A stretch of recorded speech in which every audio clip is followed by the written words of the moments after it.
So the Oculus Quest 2 was released, and I was wondering, what's the difference between the packaging of the original Quest and the Quest 2?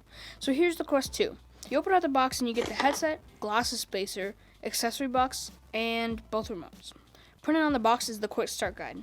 There is a paper card with some info on it on the headset, and in the accessories there is the charger with some manuals. You pull the battery tab to enable the remotes and take this paper off the glasses spacer. There is some info for the lens on a sticker, but I'm going to leave that on for now. And that's the whole unboxing experience for the Oculus Quest 2. This is everything you get in the box. Oh, and don't forget the glasses thingy. Now that you've seen the second Quest, let's unbox the first. Now, this one has been in use for a while and isn't brand new like the Quest 2, so it might be a little scratched, and I don't have the fancy outside sleeve for the box.